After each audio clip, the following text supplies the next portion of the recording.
नमस्कार दोस्तों, मेरे YouTube channel DS mathematics classes में आपका एक बार फिर से स्वागत है। आज का जो लेक्चर है वो बीएससी पार्ट सेकंड मैथमेटिक्स के स्टूडेंट्स के लिए है।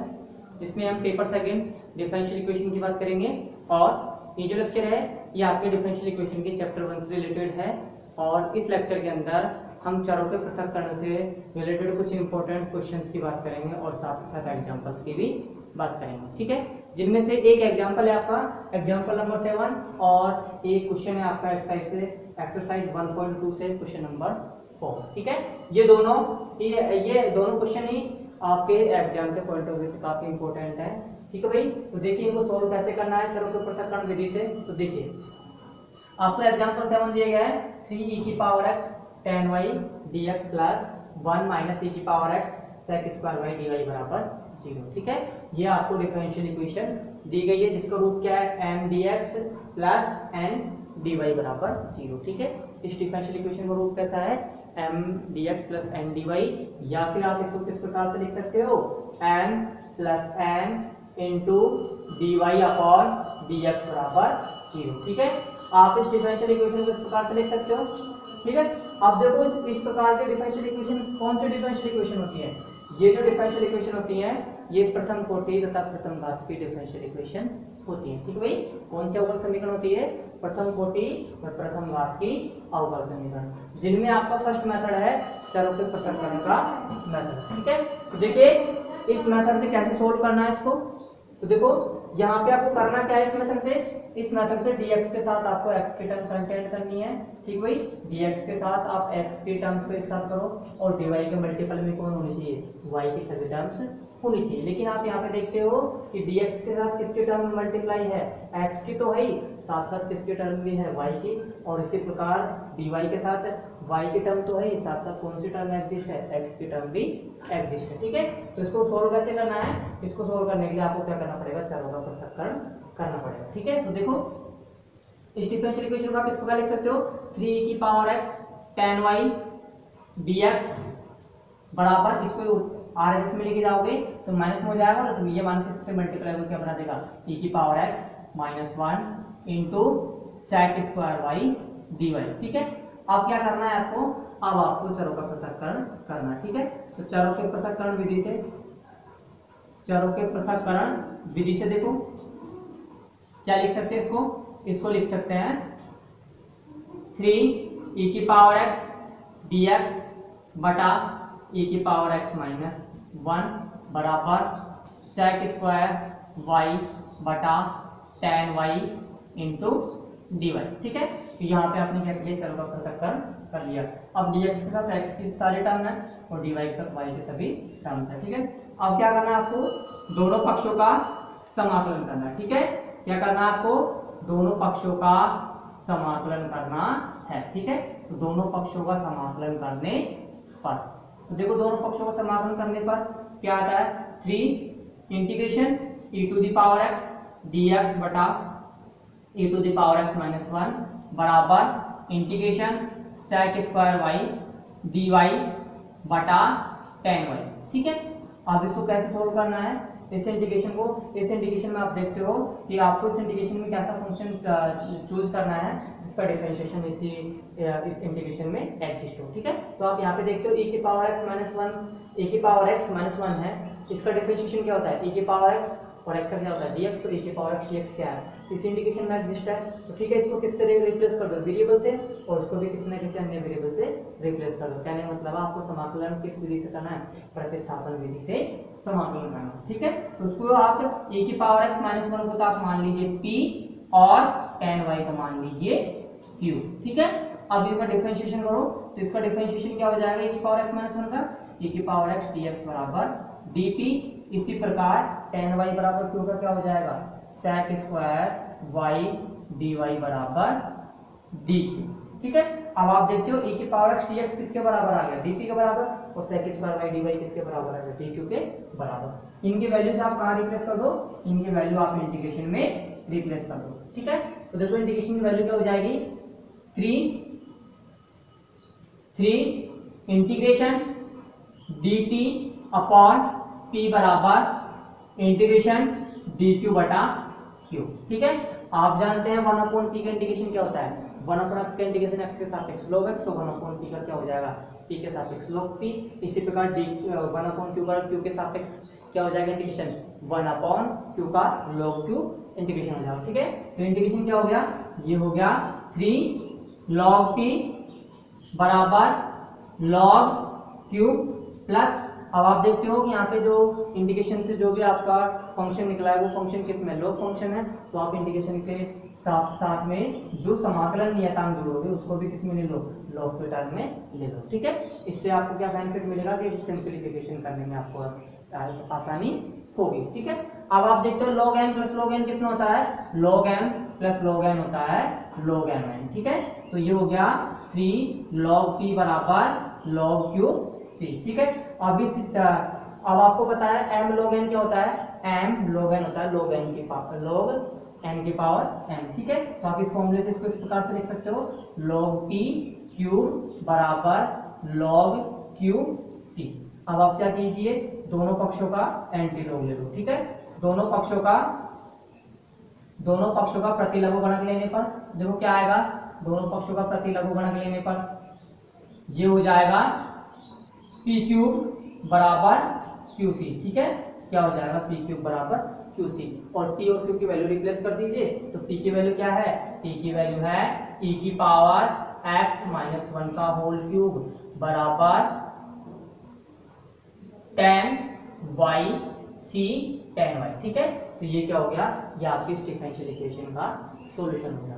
तो ये आपके जो आपके एक्सरसाइज 1.2 के जो 7 एग्जांपल है, उन 7 एग्जांपल में से ये आपका चौथा एग्जांपल है जो कंप्लीट हो चुका है, बाकी 3 एग्जांपल आप खुद कर लेना, और इजी एग्जांपल है, इजीली आप सोल्व हो जाएंगे। ठीक है, अब उसके बाद हम आते हैं एक्सरसाइज क्वेश्चन पर।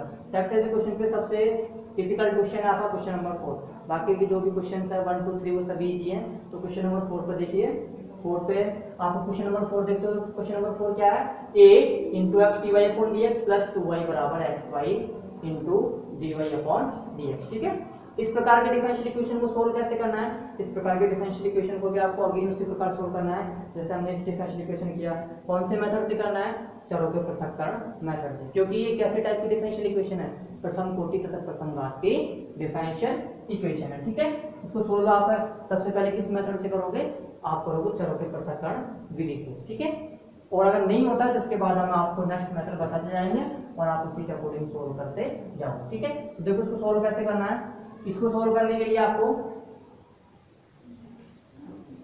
सबसे पहले क्या करना होगा, सबसे पहले आपको इन टर्म्स को सिंप्लीफिकेशन करना होगा। ठीक है, तो इन टर्म्स को सिंप्लीफिकेशन कीजिए, क्या आएगा देखो, a x dy upon dx plus 2ay बराबर xy dy अपॉन dx। ठीक है, आपने सिंप्लीफिकेशन कर दिया।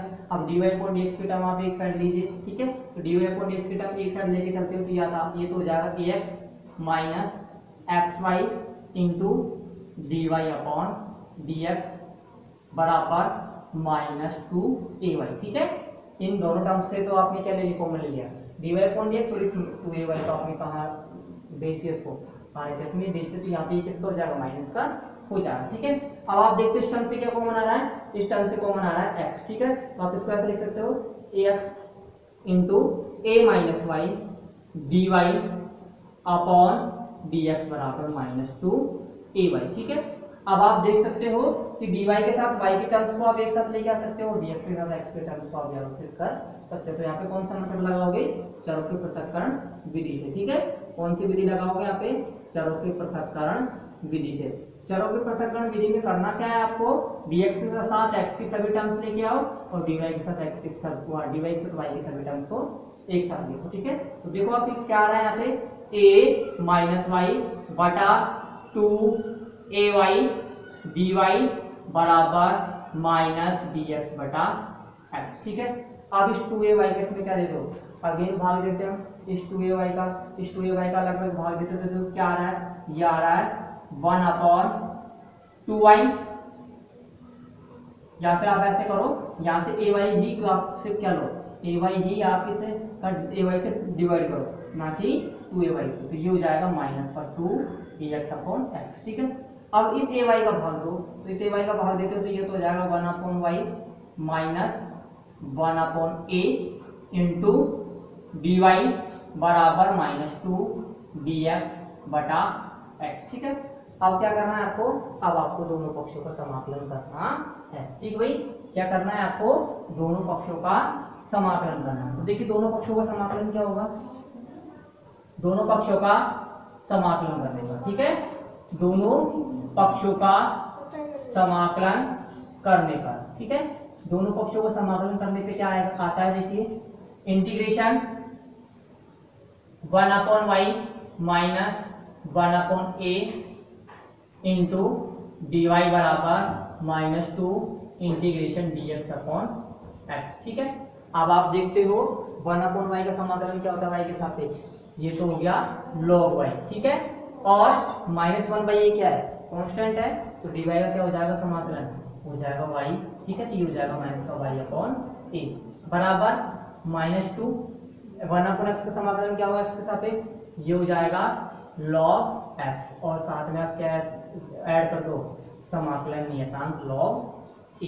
ठीक है, अब यहाँ से आप इसको सिंपली सोल्व करो, n log n कितना होता है, log n की पावर n। ठीक है, तो आप इसको ऐसे लिख सकते हो log y minus y upon a बराबर minus log x square plus log c।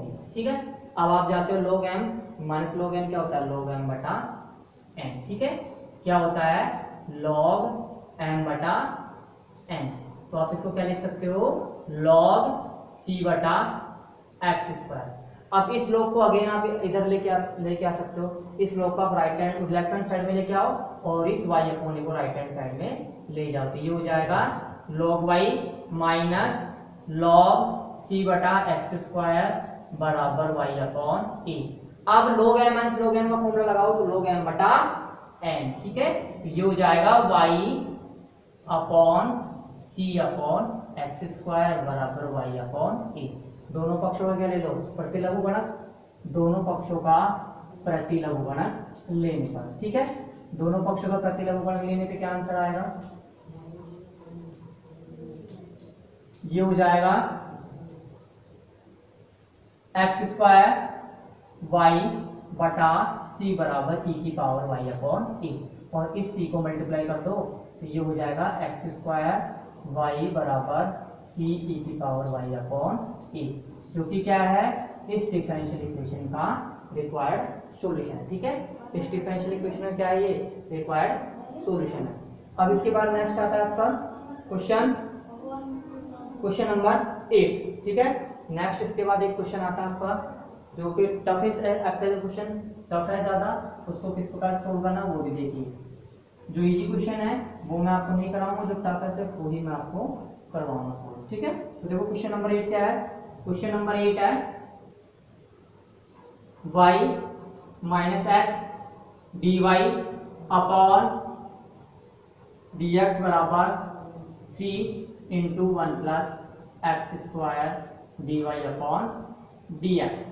ठीक है, अब आप देखिए यहाँ से इस क्वेश्चन को भी अगेन आपको देखना है, ये जो डिफरेंशियल इक्वेशन है किस फॉर्म की डिफरेंशियल इक्वेशन है, m plus n d y upon d x बराबर 0 टाइप की डिफरेंशियल इक्वेशन। ठीक है, मतलब कौन सी डिफरेंशियल इक्वेशन है, प्रथम कोटि तथा प्रथम घात की अवकल समीकरण। इसको सोल्व किया सबसे पहले किस मेथड से करना है, चौथे पृथक्करण विधि से सोल्व करना है। ठीक है, तो देखो इसको सबसे पहले इसको सिंप्लीफाई करो, तो सिंप्लीफाई करने पे देखो क्या आ रहा है, y minus x d y upon d x बराबर 3 plus 3x square d y upon d x. ठीक है, अब आप यहाँ से देखते हो कि दोनों के दोनों टर्म जिसके d y upon d x थी, तो इन दोनों टर्म से क्या कॉमन ले सकते हो आप, d y upon d x common ले सकते हो। ठीक है, तो यहाँ से और इस 3 को इधर लेके आओगे तो ये हो जाएगा y माइनस 3, इस 3 को इधर लाओ और इस टर्म को इधर ले जाओ। ठीक है, तो ये हो जाएगा x plus 3x square d y upon d x. ठीक है, अब आप देखते हो यहाँ पे इन दोनों टर्म से कॉमन क्या आ रहा है, इन दोनों टर्म से कॉमन आ रहा है x। ठीक है, क्या कॉमन आ रहा है x, तो ये यहाँ से शेष क्या बचेगा 1 plus 3x into d y upon d x. अब आप देख सकते हो कि dy के साथ आप y के टर्म्स को व्यवस्थित कर सकते हो, dx के साथ x के टर्म्स को व्यवस्थित कर सकते हो। ठीक है, मतलब कौन सी विधि, कौन सा मेथड अप्लाई कर सकते हो, चारों का पृथक्करण विधि अप्लाई कर सकते हो। ठीक है, तो आप लिख सकते हो कि चारों का पृथक्करण विधि से। ठीक है, या फिर चरों की पृथक्करण विधि से क्या लिख सकते हैं इसको, इसको लिख सकते हैं dx बटा x अपॉन 1+3x बराबर dy अपॉन y माइनस 3। ठीक है, अब आप यहाँ पे समाकलन कीजिए दोनों पक्षों का, दोनों पक्षों का समाकलन कीजिए। ठीक है, अब क्या करना है, फाइनली आपको इंटीग्रेशन करना है और फिर क्या निकालना है, डिफरेंशियल इक्वेशन रिक्वायर्ड सॉल्यूशन। ठीक है, तो क्या करना पड़ेगा आपको, इंटीग्रेशन दोनों पक्षों का समाकलन करने पर। ठीक है, दोनों पक्षों का समाकलन करने पर देखो क्या आ रहा है,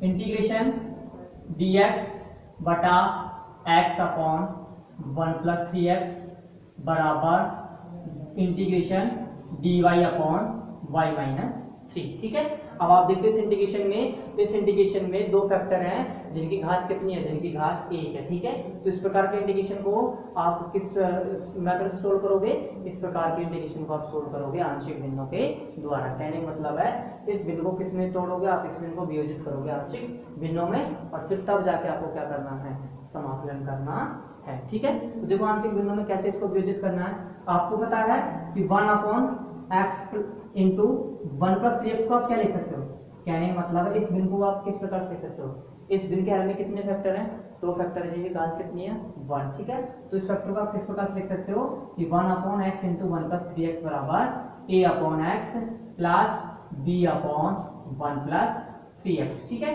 अब इन दोनों का एलसीएम लो, कितना आ रहा है, x इंटू 1+3x आ रहा है। ठीक है, तो x प्लस 1 इंटू 1+3x इससे कैंसिल हो जाएगा, तो क्या शेष बचेगा, 1 बराबर a into 1+3x plus b x। ठीक है, तो यहाँ से क्या आ रहा है, यहाँ से आ रहा है a plus 3a plus b into x बराबर 0.x प्लस 1। ठीक है, अब क्या करना है आपको, अब आपको दोनों पक्षों के गुणांकों की तुलना करनी है। ठीक है भाई, क्या करना है आपको, दोनों पक्षों के गुणांकों की तुलना करनी है। ठीक है भाई, दोनों पक्षों के गुणांकों की तुलना करनी है।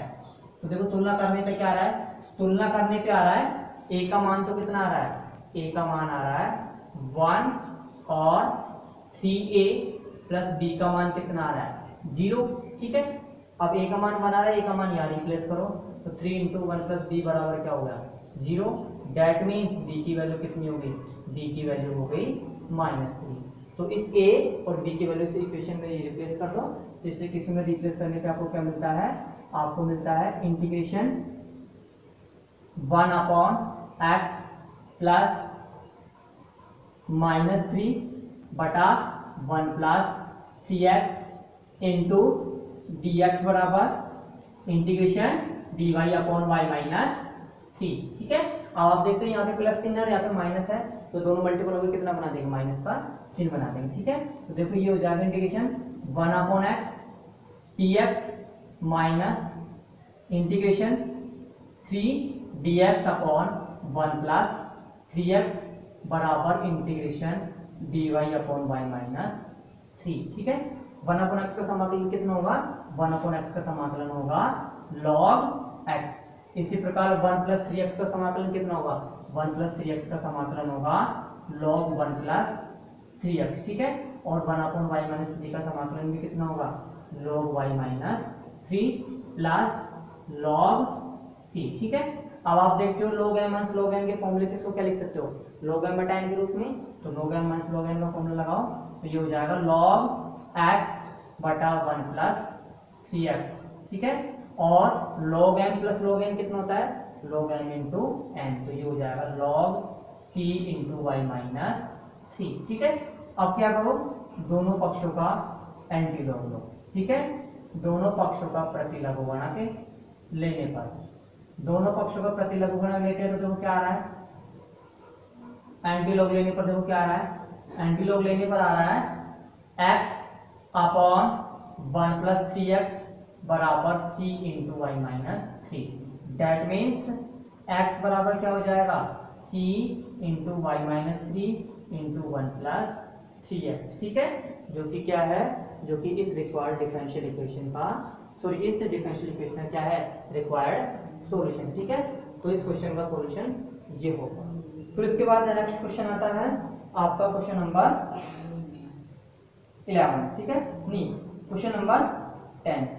इसके बाद आपका नेक्स्ट क्वेश्चन है क्वेश्चन नंबर 10। तो देखिए क्वेश्चन नंबर 10 कैसे होगा। क्वेश्चन नंबर 10 देखिए, क्वेश्चन नंबर 10 है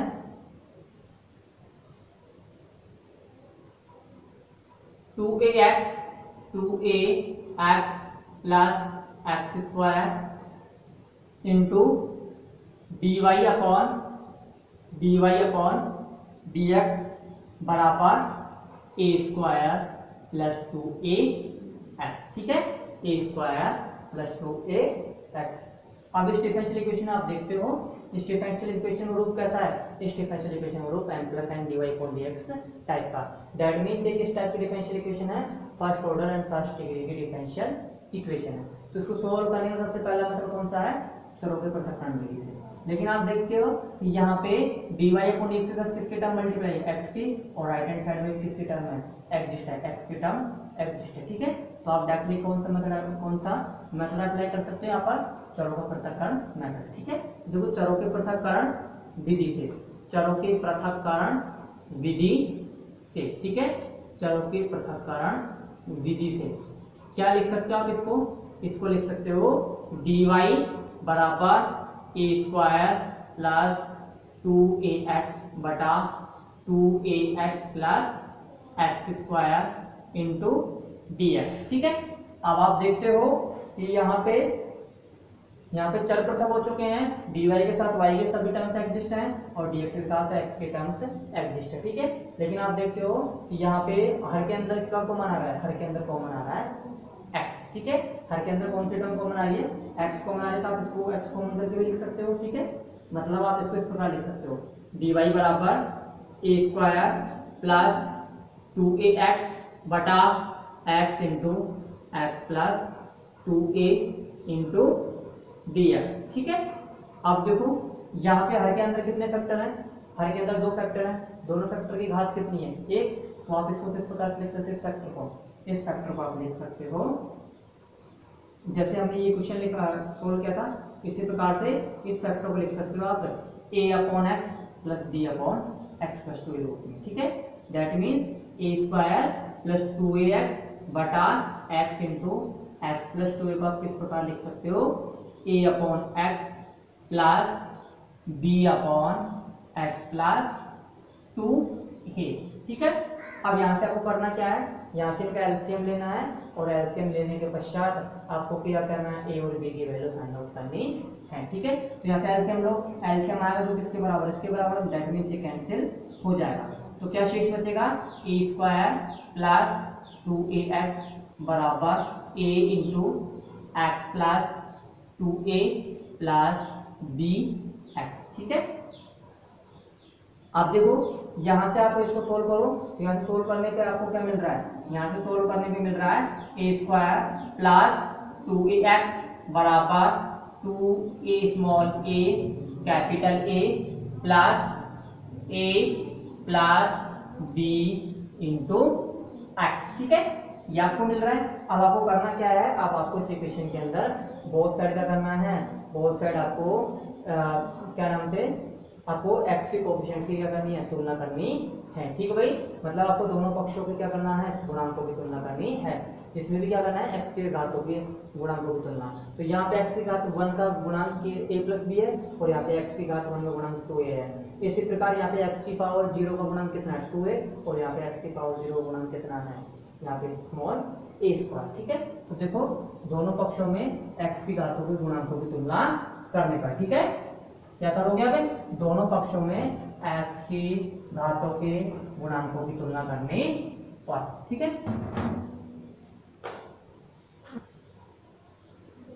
दोनों पक्षों में x की घातों के गुणांकों की x की घातों के गुणांकों की तुलना करने पर, ठीक है, गुणांकों की तुलना करने पर।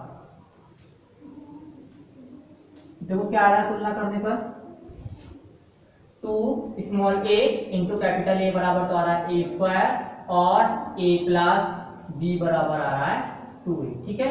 तो यहाँ से क्या कॉमन आ रहा है, यहाँ से कॉमन आ रहा है स्मॉल a की वैल्यू a बाई 2, ठीक है। स्मॉल a की वैल्यू कितनी आ रही है a बाई 2 और यहाँ से b की वैल्यू आ रही है 3a बाई 2, ठीक है। b की वैल्यू कितनी आ रही है 3a बाई 2। अब इस a और b की वैल्यू आप कहाँ रखनी है, इस a और b की वैल्यू को रखना है आपको इक्वेशन नंबर 2 में, ठीक है। तो देखो a तथा b के मान, a तथा b के मान समीकरण 2 में रखने पर, ठीक है, a तथा b के मान समीकरण 2 में रखने पर। देखो क्या है समीकरण 2 में रखने पर, a स्क्वायर प्लस 2ax बटा x into x plus 2a बराबर a by 2x plus 3a by 2 into x plus 2a, ठीक है। ये इक्वेशन नंबर 3 आ गई। और इक्वेशन नंबर 3 का मान कहाँ रखना है, इक्वेशन नंबर 1 में, ठीक है। तो समीकरण 3 व समीकरण 1 से, समीकरण 3 व समीकरण 1 से, ठीक है, समीकरण 3 व समीकरण 1 से। तो देखो क्या लिख सकते हैं समीकरण 3 व 1 से, dy बराबर a by 2x plus 3a by 2 into x plus 2a into dx। अब क्या करना है आपको, अब आपको दोनों पक्षों का समाकलन करना है, ठीक भाई। क्या करना है अब आपको, दोनों पक्षों का समाकलन। तो दोनों पक्षों का समाकलन कीजिए, दोनों पक्षों का समाकलन करने का, ठीक है। समाकलन करने पर देखो क्या मिलता है आपको, इसका समाकलन करोगे तो ये तो जाएगा इंटीग्रेशन dy बराबर इंटीग्रेशन बराबर a by 2 integration dx upon x plus 3a by 2 integration dx upon x plus 2a, ठीक है। 1 अपॉन x का इंटीग्रेशन कितना होगा log x और 1 अपॉन x प्लस 2a का इंटीग्रेशन कितना होगा log x प्लस 2a, ठीक है। तो ये हो जाएगा y बराबर a by 2 into log x plus 3a by 2 into log x plus 2a, ठीक है, प्लस c, ठीक है। अब इस c को इधर लेके आओ तो ये हो जाएगा y माइनस सी, और किससे मल्टीप्लाई कर दो 2 से, तो 2 इंटू वाई माइनस सी बराबर a log x plus 3 log x plus 2a, ठीक है। अब m log n से आप इसको क्या लिख सकते हो, log n की पावर n, ठीक है। इसको लिख सकते हो आप log n की पावर n, ठीक है। ये हो जाएगा log x plus log x plus 2a का होल क्यूब, और फिर अगेन इसको लिख सकते हो log m plus log n बराबर क्या होता है, log m plus log n बराबर क्या होता है, log m इंटू n, ठीक है। तो ये हो जाएगा log x into x plus 2a का होल क्यूब बराबर 2 इंटू वाई माइनस सी बटा a। इस a का डिवाइड कर दिया मैंने, ये टर्म आ गई। अब ये log किसके बराबर हो, किसके बराबर, दोनों पक्षों का क्या ले लो, एंटी लॉग ले लो, ठीक है। दोनों पक्षों का एंटी लॉग लेने पर, तो एंटी लॉग लेने पे क्या आएगा वैल्यूज की, एंटी लॉग लेने पर x into x plus 2a का होल क्यूब बराबर e की पावर 2 इंटू वाई माइनस सी बटा a, ठीक है। तो ये आपके इस डिफरेंशियल इक्वेशन का होगा रिक्वायर्ड सॉल्यूशन हो गया। इसके बाद सिर्फ ओनली एक क्वेश्चन है आपके एक्सरसाइज का, जो है आपका क्वेश्चन नंबर 11, ठीक है, जो कि हम आपको नेक्स्ट लेक्चर के अंदर कंप्लीट कराएंगे, और ये एक्सरसाइज यहीं पे कंप्लीट होती है, ठीक है। तो आज की क्लास यही कंप्लीट होती हुई, धन्यवाद।